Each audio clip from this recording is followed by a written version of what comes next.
Web समाचार 24x7 से अंकित सिंह बोल रहा हूं। मैं इस समय झारखंड की राजधानी रांची के करबला चौक पे मौजूद हूं। ये पूर्णतः मुस्लिम बहुल क्षेत्र है, लेकिन इस मुस्लिम बहुल क्षेत्र में सन 1965 से मुस्लिमों के सहयोग से दुर्गा पंडाल लगाया जाता है। और इस पंडाल की खास विशेषता है कि यहाँ के मुस्लिम आबादी बढ़ चढ़ कर हिस्सा लेती है।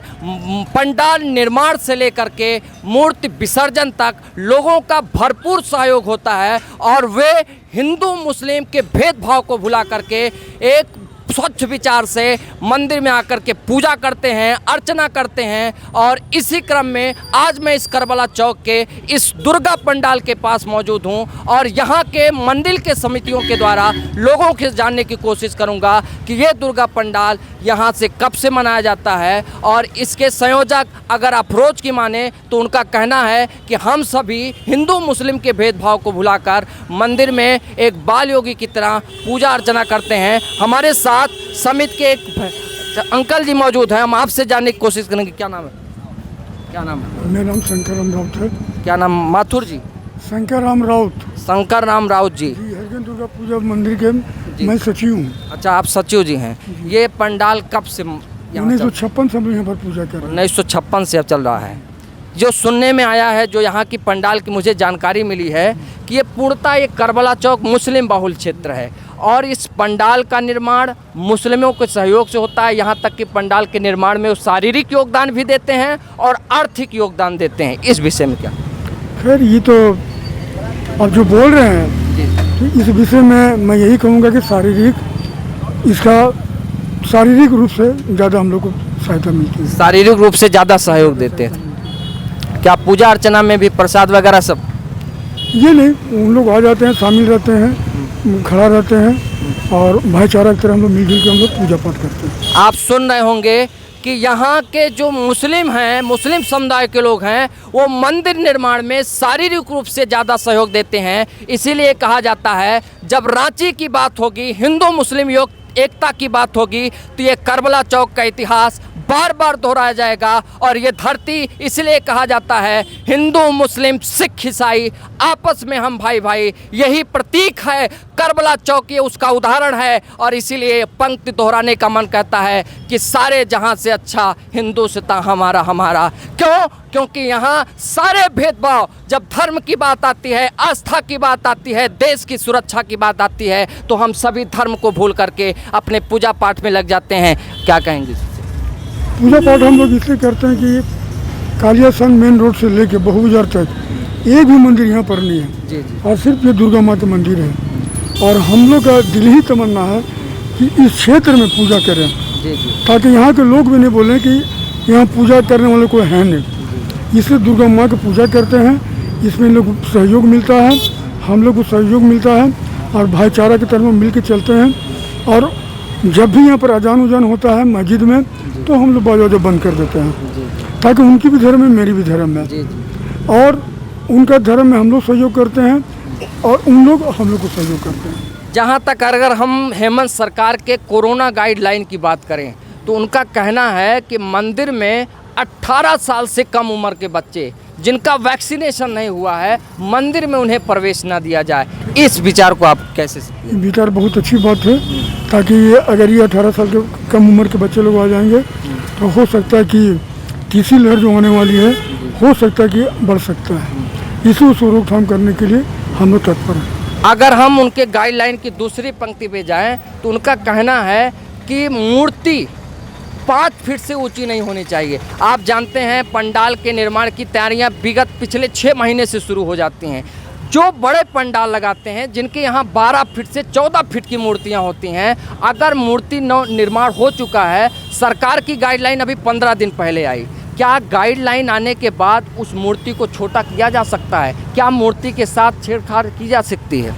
हम लोग जानते हैं कि 5 फुट से ज़्यादा मूर्ति बड़ा नहीं रख सकते हैं, इसलिए हम लोग पहले ही 5 फुट का मूर्ति हम लोग बना लेते हैं। जी हाँ, हम करबला चौक के दुर्गा पंडाल में उपस्थित हैं और आप देखेंगे एक भव्य प्रतिमा यहाँ स्थापित की गई है और ये मुस्लिम बहुल क्षेत्र में हिंदू मुस्लिम एकता का एक प्रकार का प्रतीक मान सकते हैं हम इसको। और ये पंडित जी हैं। पंडित जी, क्या नाम है आपका? हमारा नाम अर्जुन दुबे। अर्जुन दुबे जी, यहाँ दुर्गा पंडाल में कब से आप रह रहे हैं? 1956 से यहाँ पूजा हो रहा है, लेकिन पिछले साल से हम पूजा में हैं यहाँ। पिछले साल से आप पूजा में हैं। पिछले साल आप कोरोना काल की महामारी बिल्कुल चरम पे थी, लेकिन इस साल कुछ रियायतें हैं, लोगों की भीड़ भी उमड़ रही है, तो आप कैसा महसूस कर रहे हैं? बहुत ही ज़्यादा। इस वर्ष तो माने हम लोग के बाल बच्चे पढ़ला बिना छछन रहे हैं। जी जी। एक कोरोना का देन ऐसा है, हम लोग खाए बिना बीच में मरने लग गए थे। अच्छा। ये स्थिति थी, लेकिन सरकार की देन हुई कि हम लोगों को राशन दे करके और जीवित अभी तक रखा है। ये मोदी सरकार का देन है। नहीं, राशन के साथ क्या कुछ आर्थिक मदद भी मिली थी? हाँ, मदद भी मिली थी। राशन देने के बावजूद भी ऐसे भी, जैसे घर में जिसका पेंशन है उसको 1000 रुपये करके, पहले तो 800 मिलता था, लेकिन मोदी जी की एक कृपा हुई तो मैंने 1000 रुपये मिलने लगे, जिससे हम लोग को बहुत मदद मिली। अच्छा। हाँ, तो यहाँ जैसे अब की बार जो गाइडलाइन जारी हुई है कि भोग नहीं लगेगा, भंडारा नहीं होगा, तो प्रसाद वितरण जो है वो या तो आप होम डिलीवरी कर सकते हैं या तो बंद लिफाफे में आप दे सकते हैं। तो कैसे आपके यहाँ प्रसाद वितरण होता है? प्रसाद ऐसे मान लीजिए जो भी आदमी आ रहे हैं तो ऐसे प्रसाद दे रहे हैं। भंडारा वगैरह तो कुछ नहीं हुआ। और प्रशासन के बना था कि भंडारा नहीं होगा, जिसके चलते भंडारा नहीं हुआ। और ऐसे थाली में रख लिए हैं, जो आ रहे हैं उनको प्रसाद हम दे रहे हैं ना, लेकिन भंडारा वगैरह कुछ नहीं हुआ। कन्या वगैरह कोई नहीं खिलाया गया। मतलब सरकार के आरोप लगाने की वजह से कि भंडारा नहीं करना है। भंडारा नहीं करना है, कन्या भी आपने नहीं खिलाया है, क्योंकि गाइडलाइन आ गई है कि 18 साल से कम उम्र के बच्चों का प्रवेश कोरोना काल में यहाँ वर्जित होगा। एक इनकी गाइडलाइन और है कि जिसका वैक्सीनेशन नहीं हुआ है वो भी पंडाल में उसको एंट्री नहीं देना है। क्या नहीं तो हम जान नहीं सकते हैं कि किसका वैक्सीन नहीं पड़ा, किसका पड़ा, ये तो नहीं जान सकते हैं। लेकिन हमारी दोनों इंजेक्शन पड़ चुकी है, हम दोनों ले चुके हैं। हाँ। नहीं, श्रद्धालुओं के विषय में क्या ऐसी गाइडलाइन सही है? हाँ हाँ, बिल्कुल अच्छा है। क्या इसका पालन किया जा सकता है? हाँ, किया जा सकता है। हम खुद करते हैं। कि जो श्रद्धालु आते हैं मंदिर में उनका चेक करते हैं कि? हाँ, खुद करते हैं, लेकिन आज मैं ही भूल गया हूँ, मास्क लेकर के नहीं आया। नहीं, मास्क की बात छोड़िए, इस समय बात चल रही है कि जो श्रद्धालु इस पंडाल में एंट्री करते हैं कि उनका वैक्सीनेशन हुआ है कि नहीं हुआ है, इस विषय में आप ध्यान देते हैं, पूछते हैं? नहीं, अब हम तो पूछे नहीं हैं, लेकिन अब मान लीजिए कोई आया, अब वो कुछ इंजेक्शन लिया नहीं लिया। नहीं, आपने कहा कि उनके गाइडलाइन का पालन किया जा सकता है, तो आप कर रहे हैं? हम तो नहीं कर पा रहे हैं, लेकिन सरकार कर रही है। सरकार कर रही है। इसका मतलब कहीं ना कहीं ये गाइडलाइन प्रभावी तौर से बिल्कुल नगण्य है। और सरकार को क्या ऐसे गाइडलाइंस जारी करने चाहिए जो जनता न मानने सके, जो जनता के लिए मानने के लिए तैयार ना हो? बताइए, क्या कहेंगे चाचा जी? किस विषय में? ये गाइडलाइन, ऐसी गाइडलाइन आनी चाहिए जिसको हम मान ना सकें। ये गाइडलाइन बहुत ज़रूरी थी कि बगैर वैक्सीन लेके पंडाल में नहीं आवे और हम बाहर रहें और किसी साथ में हम लोग सटे उठे नहीं, क्या इसका पालन किया जा रहा है? इसका पालन किया जा रहा है। हम लोग रोकते भी हैं कि वैक्सीन वाले लोग आए, बच्चे लोग नहीं, 18 साल के कम उम्र के बच्चे लोग नहीं आए। जो 18 साल से ऊपर के हैं, क्या ये ज़रूरी है कि उन्होंने वैक्सीनेशन कराया है?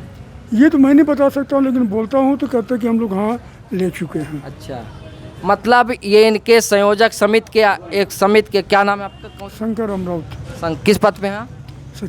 सचिव पद पे हैं इस समिति पंडाल के। और इनका कहना है कि यहाँ पूरी तौर से गाइडलाइन का पालन किया जा रहा है। यहाँ तक कि जो मंदिर में प्रवेश करते हैं उनको पूछा जाता है कि आपने वैक्सीनेशन कराया है कि नहीं कराया है, और जब वैक्सीनेशन की सहमति उनके तरफ से हो जाती है तभी उन्हें पंडाल में एंट्री मिलती है। और बच्चों को तो पूरी तरह से मंदिर परिसर के, पंडाल परिसर के बाहर ही रोक दिया जाता है। तो ये है सरकार कानून को मानने वाले। ऐसे ही अगर लोग रहें तो सरकार देश में, प्रदेश में पूरी तरह से क्राइम मिट सकता है और कानून का सख्ती रूप से पालन किया जा सकता है। हमने यहाँ सुना था कि करबला चौक केवल हिंदू मुस्लिम एकता का प्रतीक है, लेकिन यहाँ आने के बाद ये पता चला, समिति के लोगों से मिलने के बाद ये पता चला, यहाँ के पुजारी से मिलने के बाद ये पता चला कि नहीं, यहाँ कानून को भी मानने वाले लोग हैं। धन्य है ये धरती, धन्य है करबला का मैदान। इन्हीं सब बातों के साथ मैं अपनी बात को विराम दूंगा। अगर आपने इस चैनल को सब्सक्राइब नहीं किया तो सब्सक्राइब करें, वीडियो को लाइक और शेयर जरूर करें। बहुत बहुत धन्यवाद।